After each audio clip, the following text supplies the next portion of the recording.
اکرم صلی اللہ علیہ وسلم، حضرت ابوبکر اور حضرت عمر، میں نے ان کو دیکھا ہے کہ وہ نماز کے شروع میں رفع یدین کرتے تھے، بعد میں نہیں کرتے تھے. اور حضرت عبداللہ بن مسعود کون ہے؟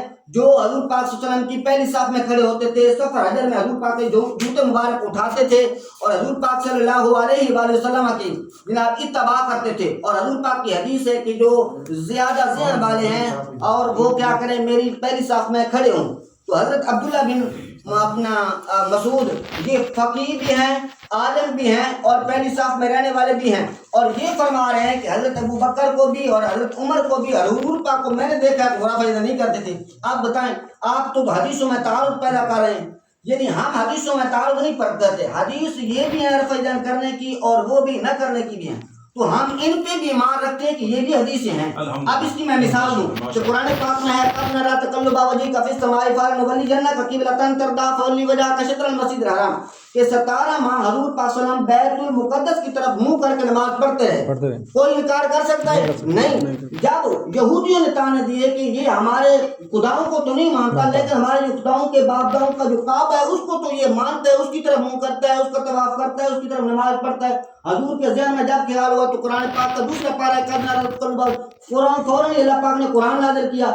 اب اللہ پاک نے جبریل امین کے ذریعے حضور پاک نے بتایا کہ جب بھی آپ جس طرف منہ پھیریں گے اسی طرف ہم کعبہ بنا دیں گے. تو حضور پاک صلی اللہ علیہ وسلم نے منہ پھیرا، اور تفسیر میرے پاس موجود ہے، تفسیر صراط الجنان، باقی تفسیریں بھی. 17 ماہ حضور پاک نے قبلہ کی طرف منہ کر کے پہلے کی بیت المقدس کی طرف منہ کر کے نماز پڑھی ہے. تو اب کیا اس قبلے کی وجہ سے حضور کی اور نمازوں کو کیا حکم ہوگا؟ اگر آپ یہ مجھ پر حکم لگائیں تو میں قرآن کی نص سے ثابت کر رہا ہوں، آپ مجھے بتائیں اگر اس طریقے سے جو پہلی حدیثیں میں نے پیش کی ہیں اگر یہ حدیثیں درست نہیں ہیں تو حضور پاک کی جو 17 ماہ کی نماز ہے اس کے بارے میں بتائیں کیا کریں گے آپ؟ بات ہوگی مکمل. ہاں اس کا مجھے جواب دیں، پھر بات میں اگلی بات بات کریں. اور یہ بھی بتانا ہے کہ یہاں باقی حدیثوں میں موجود ہے کہ حضرت علی بھی بعد میں، حضرت عمر بھی، حضرت ابوبکر صدیق بھی رفع یدین بعد میں نہیں کرتے تھے.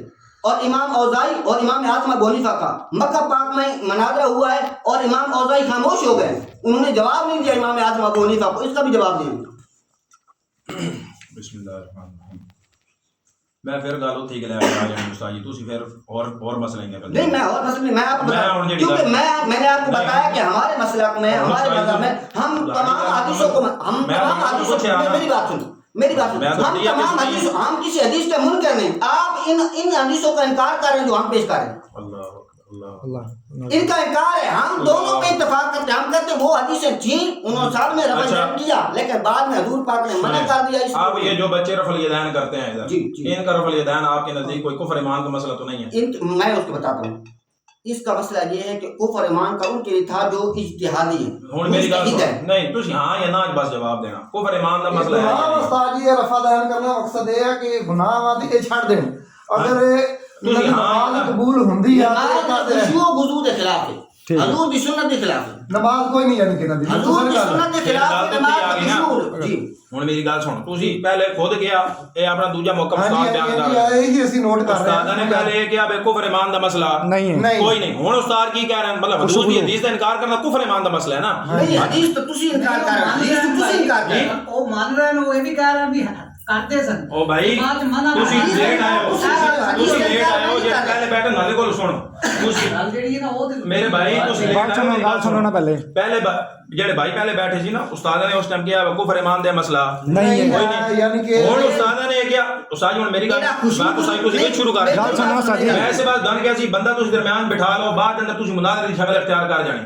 میری گل صرف پتہ ہی نہیں ہے اسی گل مناظرے کیتے میں تو پہلے ہی گل کیتی ساڈا اناف دا موقع پہ ہی اسی حضور پاک استاد گل سنو کر کرن دیا میں او پیش استاد جی تسی اناف دا مطلب یہ بے شک بیان کرو. اسی اناف دا مطلب یہ نا اناف کرن نہیں کرن اس دا مسئلہ کوئی نہیں. اسی حضور دی امتیاں حضور نے کیتا اسی تسی اپنی گل استاد جی ہاں جی ایک بندہ سناؤ ایک سنو. ہاں جی میں پہلے کر رہا نا ایک گل بھائی ناراض نہ کرو تھوڑی جی نرم کوئی ساتھ نہیں سمجھ آ ایک تھوڑا جڑا میرا ساؤنڈ تھوڑا اونچا ہی ہے اے تھوڑا تسی برداشت کر لینا ٹھیک ہے انشاءاللہ.